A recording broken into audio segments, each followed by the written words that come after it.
Are we live? We are. Awesome.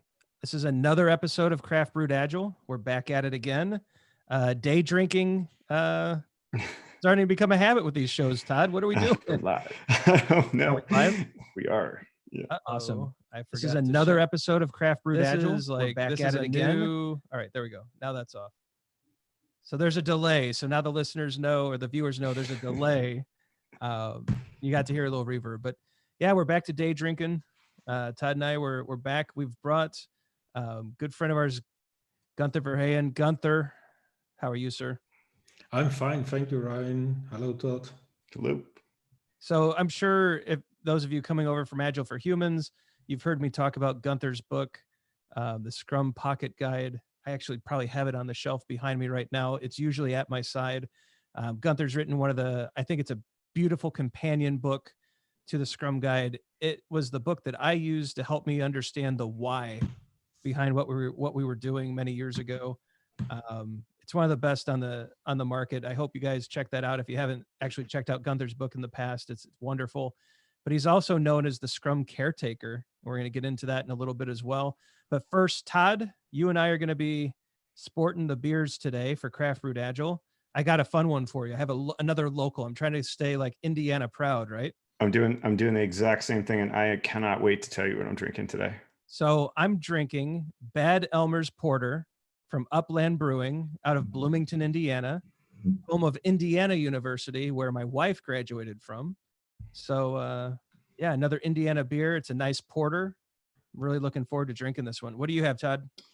Are you ready? I can't wait. I have a maple coconut lemon milkshake IPA. Oh my gosh. That's right. All of that in this can, made by Tired Hands, which is just outside of Philadelphia, Pennsylvania, which is not too far from me. You are definitely taking a nap after this show. And I think that the day drinking thing caused that reverb earlier. Nice. Yeah. All right. So the beer that does sound like a very strange collection of ingredients, Scott.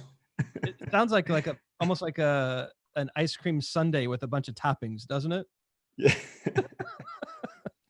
Right. Your beer looks like a little bit like you would look like a Guinness. Do you know that? It's very dark. It is very dark, very tiny foam. And I have my beer glass today says save water, drink beer.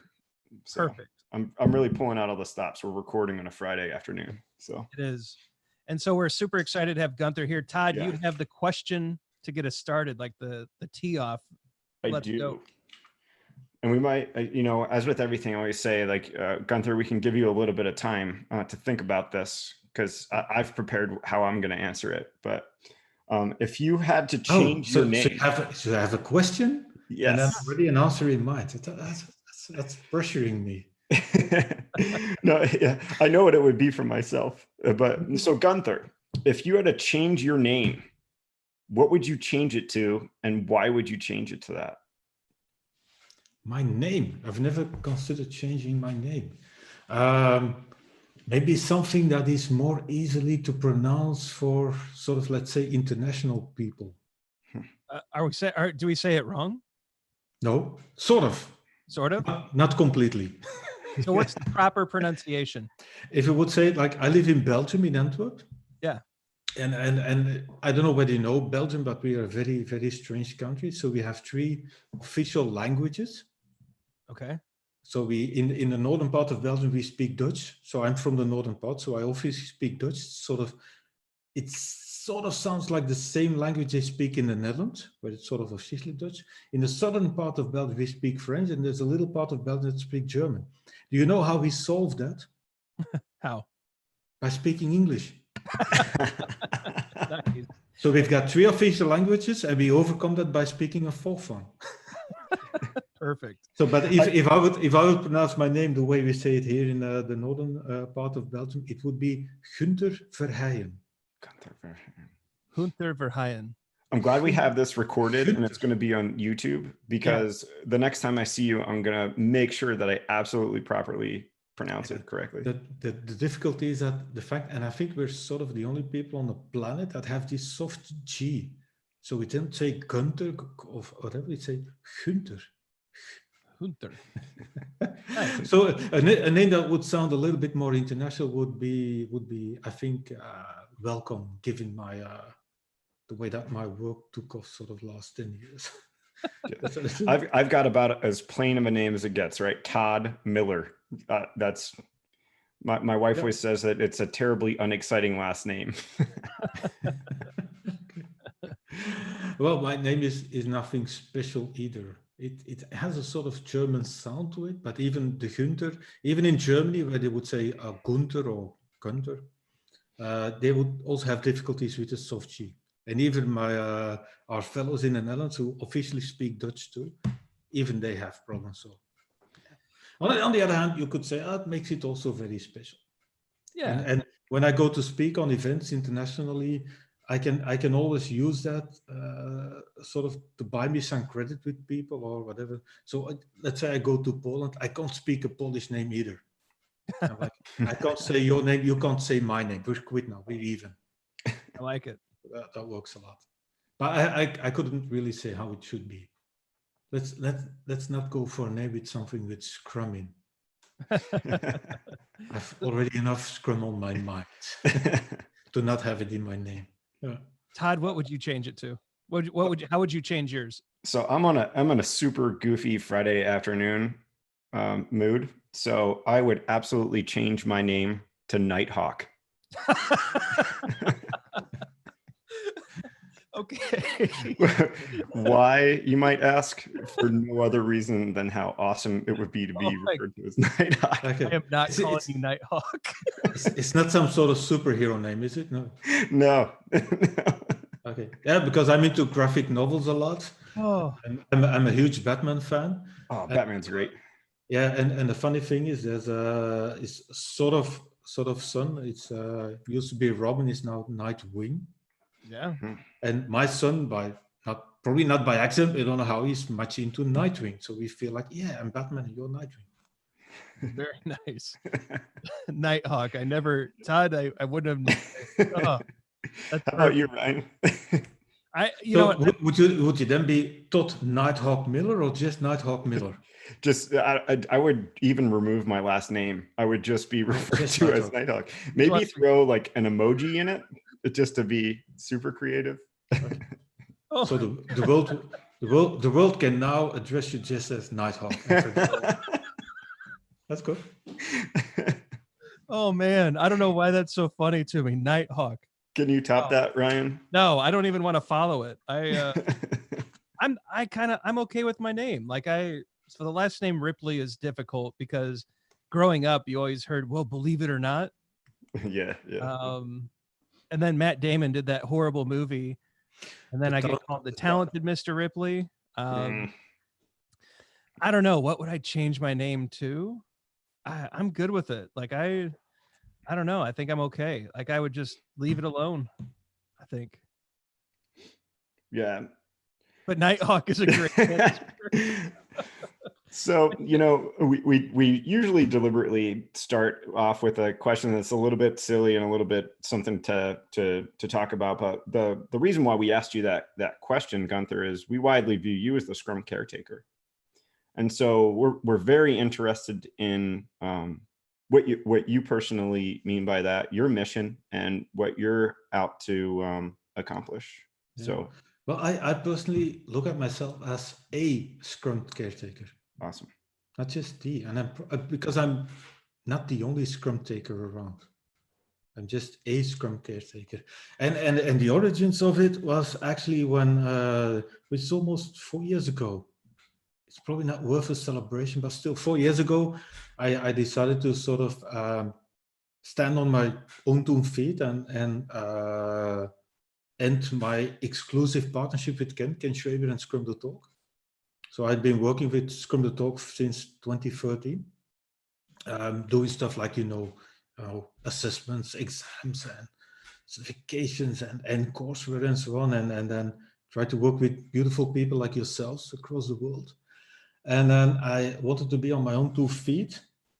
And then the funny thing is, so on things like, that LinkedIn, you have to sort of give yourself a title. And so when I left consulting back in 2013 to work with Ken and partner with Ken, I established my one-person company in Belgium to work with Ken and Scrum.org. And in 2016, that became sort of my main activity or my exclusive activity. And I was like, what should I call myself? And I always think it's quite silly to call yourself CEO if you're a one-person company, because I'm both the CEO, I'm also the CFO. I'm not into technology, so I'm not a CIO, but I'm going to do all of the marketing. That's sort of silly. So I figured, let's see what I think. What is it that I like to do? What is it that I think I do? I'm not really sure. And then I came up with this idea, Scrum Caretaker. And it was sort of intuitively, it's more like accidentally. I've been through a number of sort of accidental events in my life. So not having goals and not having ambitions is what brought me the farthest, which is quite funny. And I just, by then I called myself Scrum Caretaker because it reflects caring for Scrum, but also caretaker has this human thing in it. So that human side of Scrum, the people side of Scrum. And then I over the past 4 years, using that name, I discovered what it is I truly like to be. And I found out for myself. So at some point in time, I figured out what is so important for me. And it's always the same. It's people, always the same. And people have been pointing that out to me since I remember 2007, already a long time ago, somebody saying that to me. I'm like, yeah, it's always about people. And I feel that the people aspect of Scrum is so under highlighted. So it turned into a little bit of a personal ambition by calling myself Scrum Caretaker. I grew into this idea. I want to use Scrum to help people and to actually what I call humanize the workplace. I've been calling it a lot rehumanizing the workplace. But that sort of has the idea in it that once it was humanized, it has to be humanized again. And I'm not too sure that that was really the case. So Scrum Caretaker for me is about caring for Scrum, which means caring for people and caring for how Scrum is being used by people, potentially in a negative sense, how Scrum is being sort of imposed on people. Because I feel like in the first 15, let's say 20, almost 25 years of Scrum, the focus with Scrum has been a lot on, let's call also the technical aspect of Scrum, building great products. And we have achieved a lot. It's amazing. So only the shift just from the fact that we have helped the world move away from projects to products is in itself already a huge achievement. The fact that we've moved away from at least on, let's say, sort of the development side of things, moved away from individuals and a lot of silos into cross-functional, cross-fertilization, at least multi-learning and so on. That aspect is huge. But still, I feel like Scrum is still so much promoted almost too technically to develop great products. And that's a huge achievement. And I feel like if we focus on the people aspect more, and like we do professionalism within Scrum, then if you're like a development professional, and we give you the room with Scrum to really also develop yourself, you would like to develop great products. And by having the opportunity to develop great products, I think that as a person, an individual, a professional, you would also feel like, hey, I'm developing as a person. So developing great products as a person, being respected and having freedom, having the room to self-organize within the boundaries of Scrum, they reinforce each other. So I want to sort of create a little bit of a balance between products and people, because we've been focusing a lot on products and I feel far not enough on the people aspect of Scrum. So I'm not forgetting the aspect of product development, but also that sort of idea to develop people in a way. So, and that's for me in Scrum Caretaker, and humanizing the workplace, I think is for me very essential. And that's in Scrum Caretaker for me. So Gunther, a lot of Scrum Masters will watch this. They will they're going to hear that, and that might be a new idea for them initially. This may not be, because I think you're right. A lot of the practice has been on the technical side, the mechanical side. What does it look like when you see, perhaps in your own practice or when you're working with Scrum Masters? What does it look like when you see the human side emphasized? Like, what are the stances that a Scrum Master takes? What are the actions? Like, how have you seen that manifest into real practices that a Scrum Master can use, or how have you seen that play out in everyday Scrum mastery? Well, the first thing that you just pointed out to me this quite a while ago, a couple of years ago, somebody asked me, what does Scrum Caretaker do? You know, people always want to know. And I was explaining some stuff, and a lot of the stuff I'm explaining to you guys now. And then it occurred to me that, oh my God, it's just sort of, Scrum Caretaker is not too different from Scrum Master. It's sort of what you would hope Scrum Masters do too.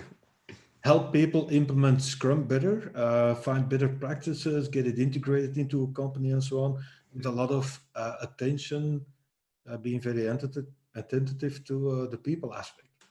So a while ago, I was working with a company in the Netherlands. So I live in Belgium, but most of my professional work is happening in the Netherlands for whatever reason. And I was doing coaching within the company, so working with a number of teams. And there were I was hired as a really sort of Scrum whatever coach. I don't care about titles too much. I think they officially called me Scrum expert coach, whatever they need to call me.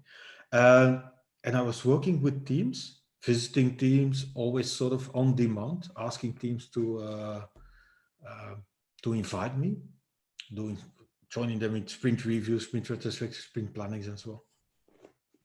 And there was one of the existing agile coaches around. He was joining me, asked me, can I be present too? And after the session, he came up to me and he was sort of surprised that I was focusing on people and how they interact. And in a way, how the people in the room, the team, how they were using the Scrum artifacts. So I was not focusing, it seems, I was pointed out to me that I was not focusing on the artifacts themselves or the meeting and so on. I was focusing on how people were relating to each other, interacting, how they were using Scrum in a way. And first of all, it was scary that he found that a surprising focus, because that's a natural thing to me. It's not about Scrum, it's about how people use Scrum, how they employ Scrum, how much they get out of Scrum. And that's for me very important. It's about the people in Scrum. How are they enacting their accountabilities? How are they putting their accountabilities together to, as a group, do really excellent stuff? So, and that's for me a very important focus. Relationships between people, interactions between people, and in a way how the Scrum artifacts and events and accountabilities are only enablers for richer conversations. And that is a very important focus for me. Well, we're glad that you're taking that focus, because I think it's really important, not just for Scrum, but for the world as a whole, right? And it's interesting that you said that somebody was a bit surprised of how much it is, how much you take the stance of looking at the interactions between people, because I've had similar conversations. And it was just surprised, because it's sort of, I don't know whether it's a typical agile coach or not, but he was focused a lot on their practices and how their product backlog look like, and is it estimated and whatever. I'm like, you know, I'm gonna say something strange. That's sort of, I couldn't care less. I want to see how they use those things in their advantage, to their sort of benefit. Yeah, and it's amazing how sometimes on like a consulting arrangement like that, the expectation almost of an agile coach is make us really good at estimating and story points. Right? Yeah. And it's like, you know, that's really like the least important thing we should get. We should work on setting these boundaries so that people can self-organize within them. Yeah. So the sort of strange, can I say that, enlightenment for me of that conversation with that coach was, I had never sort of actively, explicitly thought about it for myself, just what I've been doing all those years. And that reminded me again of a very sort of one of the most difficult periods I went through in my, can I call it, sort of career with Scrum, is back in 2007. So I started this thing back in 2003, sort of rolled into this almost by accident. So we started with something that was called extreme programming by then. Yeah. And then afterwards used Scrum to sort of organize things a little bit tighter in a way, if you want to put it like that. And it all went sort of smooth, eager people. It was back in 2003. So in a way, we didn't use the name Scrum too much because that sort of still frightened people. I don't. They thought it was a virus like we have now. So we didn't use the name Scrum. Not even the term Agile, that didn't make sense to people. So we called all sort of things. Couldn't care less because we were doing great stuff. So for the next 3 to 4 years, I've worked with a sort of pretty stable team. At least the core of the team was sort of very stable. Eager people, they just did stuff. Extreme programming practices, test-driven development, pair programming. We did continuous integration multiple times a day. We did performance testing overnight. It all went smooth. I didn't have to push people, direct people. It just, a lot of things happened. And then in 2007, so having done that for 3-4 years, suddenly changing environments, working with other people, other teams, and so on. And it seems that, let's say, their eagerness was somewhat lower, maybe intrinsic motivation, less, different environments. And I suddenly found myself facing the difficulty of having to explain stuff that I never had to explain before. Like why pair programming, and why test-driven development is important, and why the sprint review is important. I never had to explain that. We just did it, and it went smoothly. So, and suddenly I found myself, oh my God, there's a lot of stuff that I do sort of naturally, organically, intuitively, that I now have to explain. And it was also a lesson that once you have to do that, you already lose part of the potential. Having to convince people, having to sort of making the sort of the implicit explicit always already loses some potential. And that was sort of that enlightenment again, that if I have to start working with coaches, because I turned into sort of coach of the coaches at that company, a large company, and if I have to tell coaches that they should focus on people and interactions and see Scrum only as a foundation within which that should happen, I already lose part of the potential, I think, of the power. And it's always very difficult. Yeah. So, Gunther, how do you get that back? Because I think the majority of us will run into this situation where we're working with other coaches, we're trying to be a good mentor, maybe a good trainer, and because I think you're right. The second that we have to do convincing, and again, it boggles my mind that we have to convince people about XP.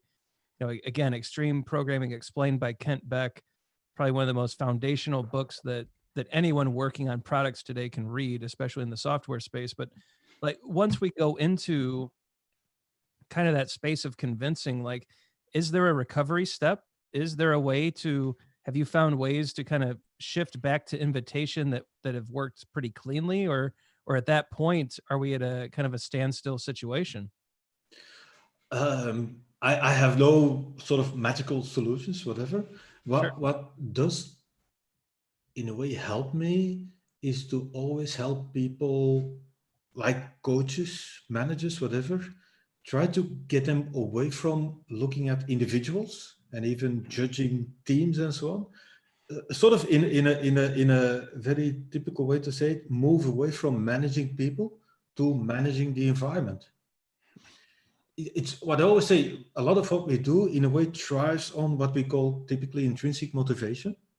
Sure. I always tell people, I can't open up your skull and pour in some intrinsic motivation, or plug in a USB cable and download some intrinsic motivation. That's not intrinsic motivation, right? Intrinsic means in you. What you can do is try to create an environment in which people find their intrinsic motivation again, where people can get re-energized again by not pressuring them. The difficulty is that even if you get at some point, and that should be also focus of Scrum Masters for me, Scrum Masters in a way are in that sense also managers of an environment, because peer accountabilities in Scrum, nobody controls the other accountabilities. So manage an environment, try to establish an environment in which people hopefully find their intrinsic motivation again, and help creating, foster an environment in which people, if they don't get motivated by that work and being able to organize their own work, maybe go so far that they find for themselves that maybe I should not be here. Maybe I should be doing something that I really love to do. It makes me think of one of the principles of the manifesto of agile software development. Build projects around motivated individuals, give them the environment and support they need, and trust them to get the job done.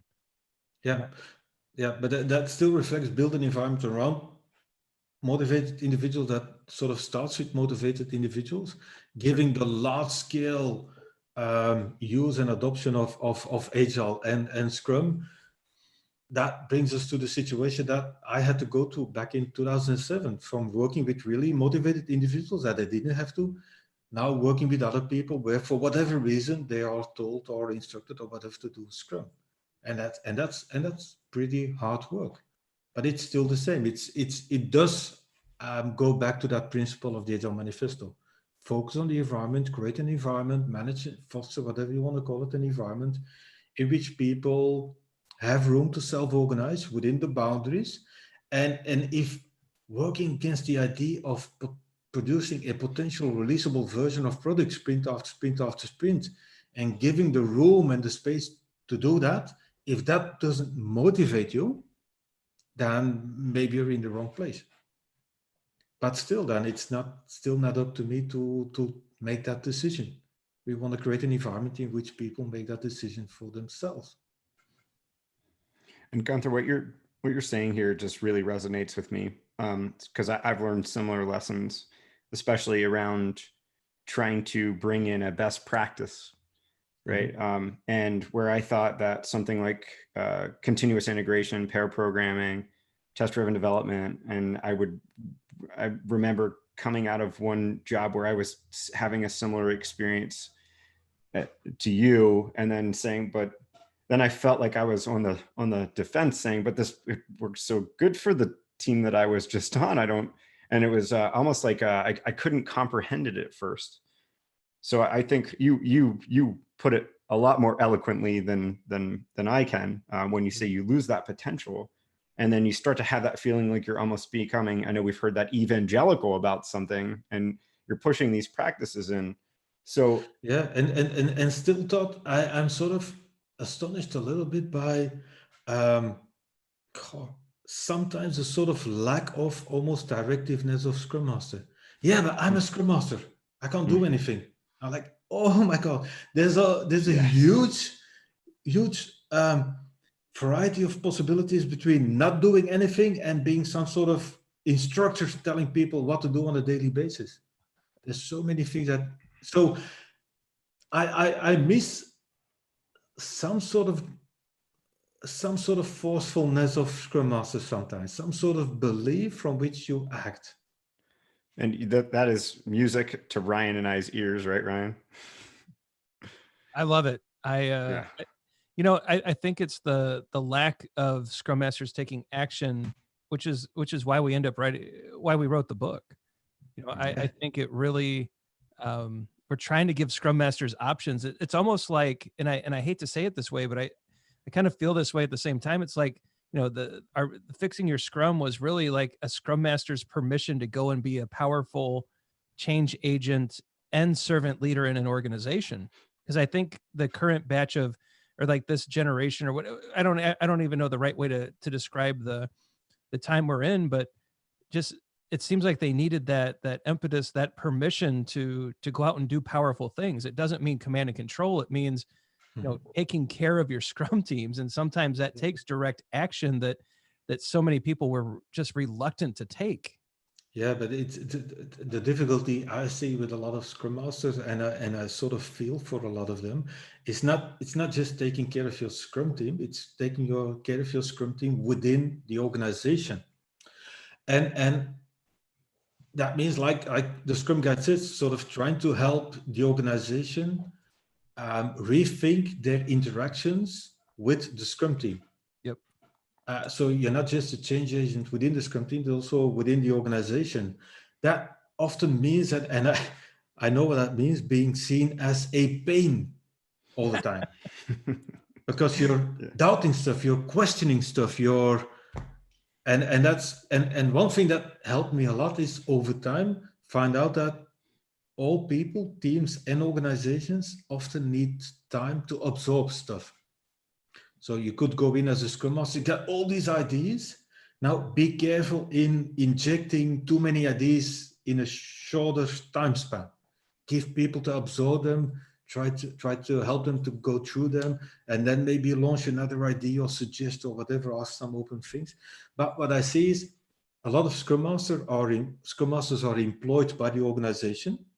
I don't know any organization that over a longer period of time that accepts, even embraces, not just tolerates, but even invites Scrum Masters to be those nasty pains by challenging stuff, by asking questions, doubting stuff, triggering people, being that sort of. So and so that's why I see a lot of Scrum Masters sort of just pull back to only working with the Scrum team, and they forget to change the organization. So what I said about a year ago when I described what I call the illusion of agility, more agile teams does not make a more agile organization. But for whatever reason, that's what a lot of organizations do. This agile thing like Scrum, whatever, it's for the teams only. Whoa, whoa, whoa. You can't introduce Scrum without seriously impacting existing procedures, structures, departmental structures, and so on. But if challenging those structures is not accepted from the Scrum Masters, then you have a problem. But if as a Scrum Master, I'm being paid by that same organization, and it's not being accepted for me being that sort of continuous pain in the, then it's going to be difficult. So that's there's a difficulty in being a really great Scrum Master within an organization. Do you think that if we told leadership teams up front that a Scrum Master is supposed to be that person who pushes and prods and helps shift the organization in ways that they may not like initially, do you think there would be fewer Scrum implementations in the world if we were really upfront about that? Imagine, to put it in a silly way, that we make them sign a contract to agree that that's going to happen. We'll probably have a lot less Scrum adoptions, yeah. But it's luckily we don't do that, by the way. I mean, it's in a way it's good, and in a way it kind of gets bizarre that when we adopt Scrum, it's exactly as you say, Gunther, that we are agreeing that this is how we're going to work, and that this is we've hired this change agent to come in and fundamentally adjust the way we're working, and then when they do it, it's not welcome, and then they revert back. But then these same leaders will come back often and say, well, why aren't we getting twice the work in half the time? What happened? Mm-hmm. Yeah, absolutely. and it has to do with a lot of aspects, like organizational change, or changing the organization, if you want. So what I like a lot about how we define Scrum is that we do not say how an organization should look like. We only say how Scrum works. And we're sort of agnostic with regards to existing structures, existing titles, existing roles, and so on. We describe 3 accountabilities and how Scrum works. And what I like a lot about us, let's say Scrum people, is that we have this sort of naivety built in. Yeah. By saying we are not going to say how you should reorganize around Scrum. But we do express the idea that it's probably going to be very difficult without reorganizing around Scrum. Like I said, by the end of my little book, organizations should sort of re-emerge their structures around Scrum. Now, that's a little bit naive, because a lot of organizations think that they can introduce Scrum without changing around that. And as we don't have explicit instructions that they should reorganize and how they should reorganize, they think they can do without it. So that there's a little duality and ambiguity. And I like that, because I feel like we can't say how every sort of organization should look like. We should say how Scrum works. And we hope, and that was a naive thing in Scrum, we would hope that by making problems, impediments, whatever, by making them visible, putting them on the table, making them surface, emerge at retrospective reviews and so on, that people would tackle them. Maybe we have underestimated human nature, because a lot of people think that wiping them under the carpet again is better, or ignoring them, or blaming Scrum. Where Scrum doesn't do much than just reveal those things. Still, that's still not a reason to go for adding sort of, let's say, organizational instructions to Scrum. Let's keep focusing on helping people get more out of Scrum and helping them really embrace transparency, because transparency is a beautiful thing. Everybody loves it as long as we reveal that things are going as we expected them to go. Once transparency is about, oh, this is not in line with our thinking or our expectations, then suddenly as transparency becomes a lot more difficult, it seems. You know, it's interesting you say that. Ryan and I had a conversation earlier this week in regards to transparency, I guess you could say, but in talking about how for every new product development effort in traditional organizations, they start out with that 6-box, red, yellow, green. When you start a product development effort in any organization, why is it initially marked green? Like that's the most uncertain time of anything, right? But it'll be green for 8 months, and then it'll turn yellow and then red immediately. And so I think that people like transparency, as long as you were saying they get the news that they want with it. Yeah. And I think that's what's really difficult about being a Scrum Master is you can raise a level of transparency, and this kind of goes to what you were saying earlier, but you have to know when to pull the lever and when to and how to increase it, right? Because I've made the mistake of bringing too much transparency too fast, and people just can't digest it. They can't digest the information that they're seeing, and they freak out because of it. Yep. So it's very much like I'm just relating it to how Brian and I were just having this big conversation about why is everything starting green? But I remember having really great conversations with risk and quality and ISO auditors.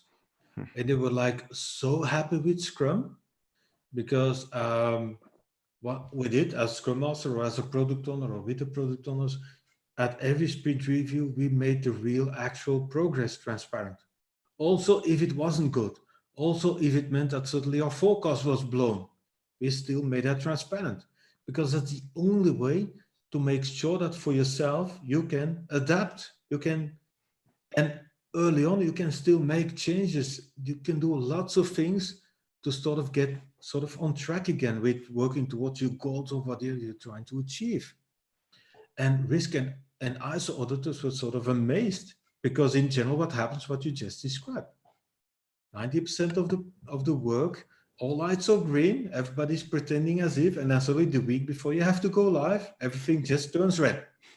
And there's no time to adjust anything, there's no time to adapt, there's no time to change, you can't take any additional measures. But by really living that iteratively, incrementally, there's so much you can do.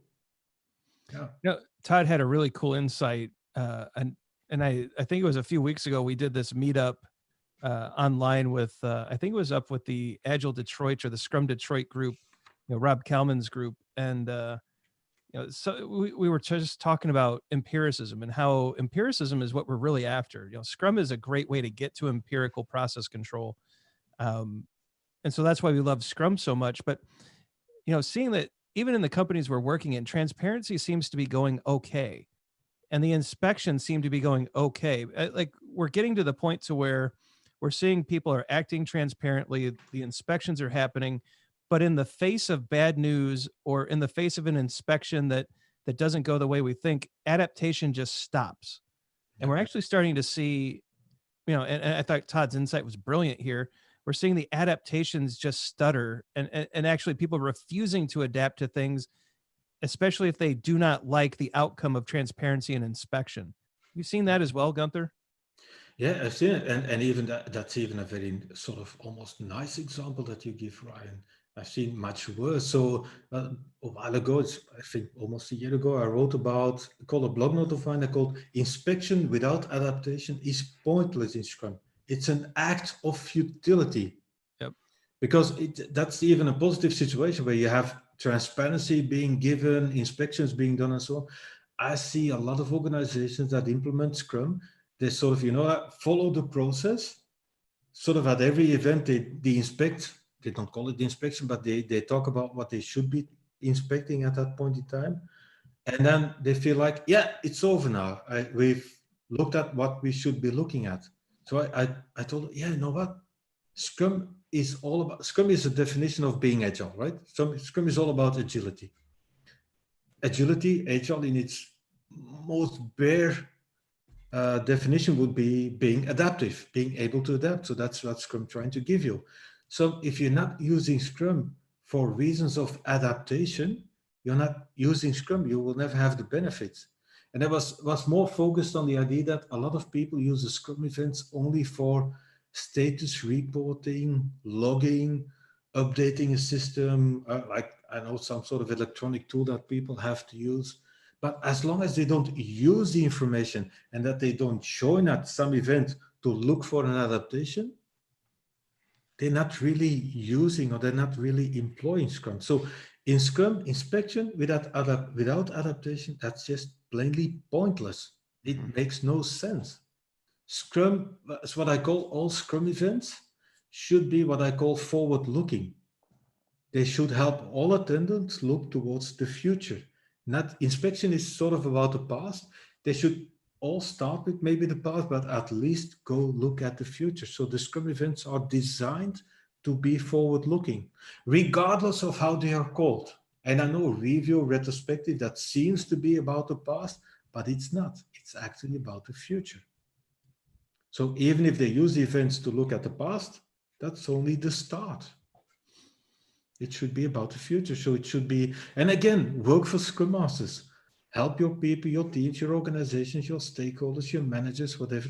Help them see how every event is about. Should get your eyes on the future, not just the past.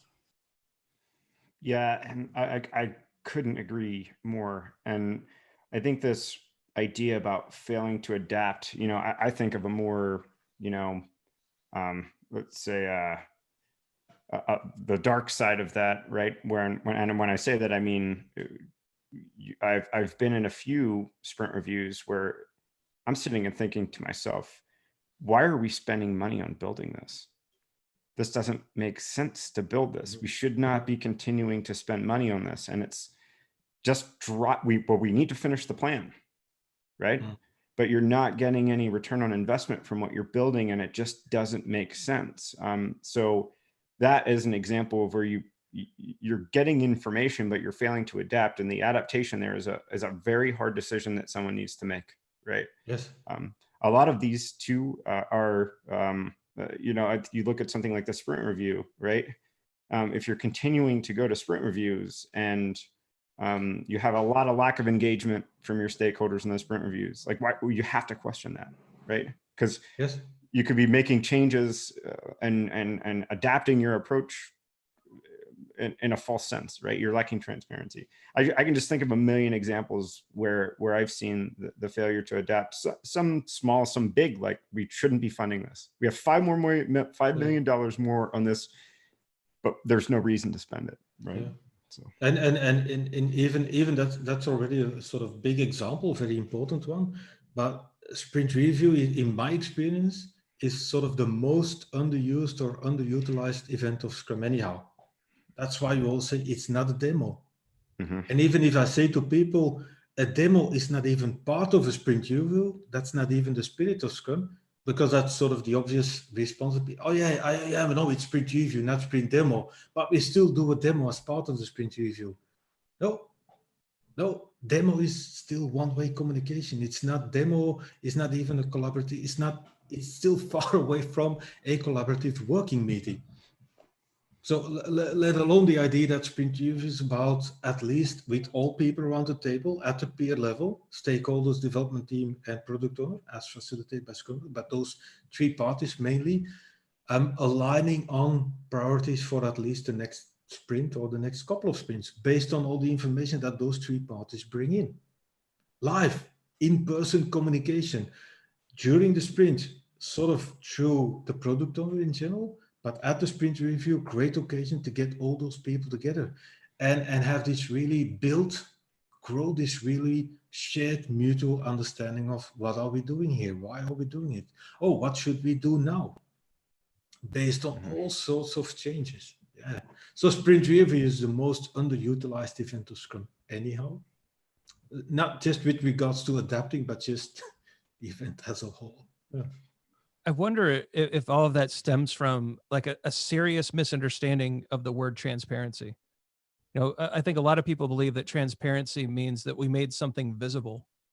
But it's far more than that, right? Isn't it really whole team and whole group understanding, which requires conversation and exploration and sharing and refining and experimentation and so much more than just putting a product backlog on the wall or a product vision in an email. I mean, I wonder if a lot of these things stem from just that fundamental misunderstanding of how transparency is really achieved.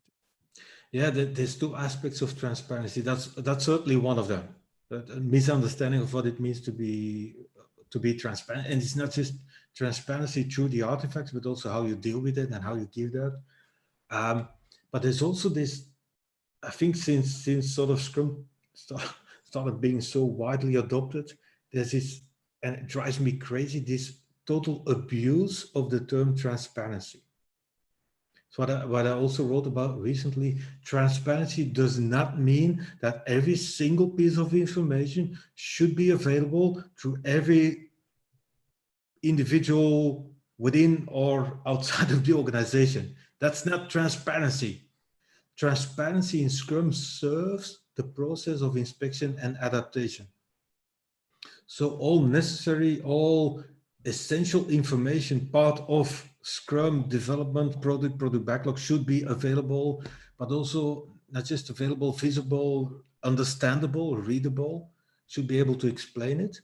It doesn't mean that everything has to be visible and available to everybody. So, and that's also a little bit of a problem, that the term transparency, and that's sort of very strange, has become blurred because people abuse it. Oh yeah, everybody, just maybe a silly example, within an organization, transparency means that everybody needs to know about all of the other people's salaries. And I'm like, that's not transparency. Unless that serves some process of inspection and adaptation. But that's just sort of often silliness. You know, so it's interesting. Yeah, it's interesting you say this, Gunther, because I also see that how much confusion there is between what we mean by transparency and what we mean by openness. I feel like those lines really get blurred, right? There's a difference. There's a difference. Openness is a very human thing, right? It's something that we're being open and asking you questions, right? And you can be open when you're dealing with a problem and you don't know how to solve it, and you want to be open about who you can enlist to resolve it. So I feel like you're making an excellent point there. I just thought I'd throw in on top of that, transparency gets confused with openness, a Scrum value. Yeah. So and openness and transparency relate to each other. Often when I talk to people about the Scrum values, they would say like transparency. I'm like, yeah, you know what? Transparency is very important in Scrum, but that's more like sort of as a basis, a foundation upon which we're going to do inspection adaptation. So transparency serves inspection and adaptation. Yeah. You know, we could do this forever. And Gunther, it's such a pleasure to get to talk about Scrum with you. You certainly are an amazing Scrum caretaker. But I think we've hit our time box. My glass is empty. Todd, how are you? Yeah, I'm empty in my save water, drink beer glass. And so as being good Scrum practitioners, we respect the time box. But again, Gunther, it's just such a pleasure to be able to glean these insights from you, to learn from you, and thank you for your efforts as a Scrum caretaker. Todd and I certainly acknowledge and know that we have these joyful careers, that we get joyful work because of a lot of the work that you did early on when you were partnered up with Ken, and that the work you continue to do through your blog, your writings. Like, I think we've both have gone through your book many times. And it's just really it's an honor and a pure pleasure to get to trade these ideas with you. Great. Then you'll be, maybe, I don't know, maybe probably happy to know that I'm writing a next book for myself on Scrum. So you already know that I was writing on the 97 things every Scrum practitioner should know book. Yep. Thank you both for contributing an article. Well, thank you for having us. That helped me make the 97, because that was an awful high number. But still, I'm working on a next book about Scrum again. Awesome. So tell us a bit about it. Try to go beyond my Scrum Pocket Guide. So awesome. By the way, I always have it around me. So if you want to have a look at it, that's my book. Yeah, and you just came out with a second edition for that fairly recently, right, Gunther? Yeah, recent. It's what you call recently, a year ago. A year ago, yeah. Early 2019, so January, February. Yeah, I updated it, not structurally. A lot of language terminology, because, you know, the way I explain Scrum is also evolving. Nothing ever is fixed, so I felt like updating it. And it took me several years to not convince myself, to find out, oh, I'm still writing about Scrum and still finding new perspective, new angles, new whatever.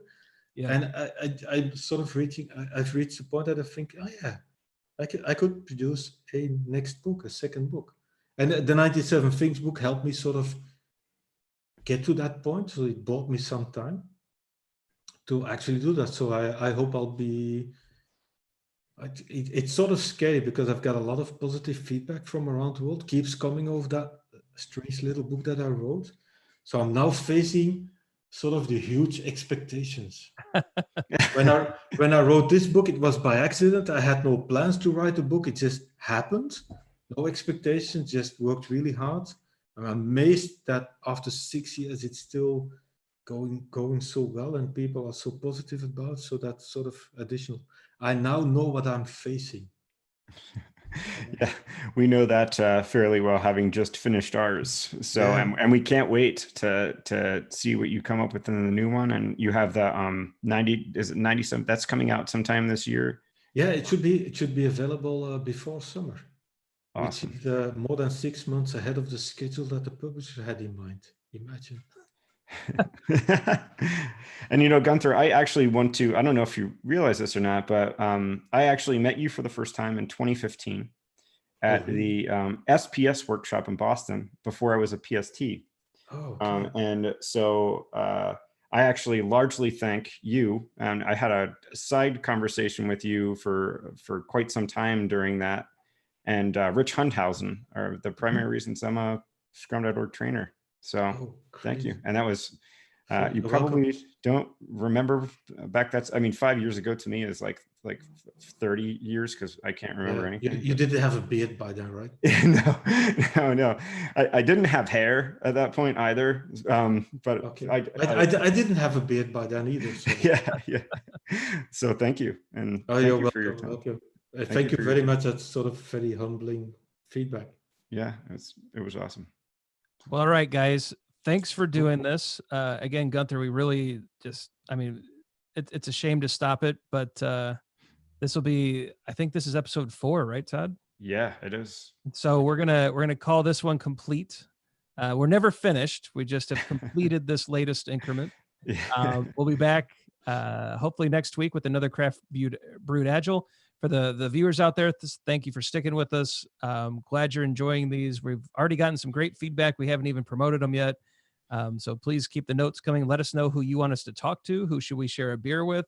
What kind of questions can we ask? Because we're here to serve the wider audience. All right. But with that said, Todd, the Bad Elmer's Porter lived up to its name. It was really good. So Indiana, representing the beer community, the craft beer community again. Well done, Upland Brewing. Really enjoyed it. Yeah, and you know what? I got to be honest with you. Maple coconut lemon milkshake IPA. This thing was delicious. It sounds like a lot of really weird things mixed together, but Tired Hands knows how to make a beer. So, awesome. Yeah. All right. Until next time, buddy. Yeah. This is another episode of Craft Brewed Agile. Yeah. Thank you, Ryan. Thank you, Gunther. Okay, thank you. Bye bye.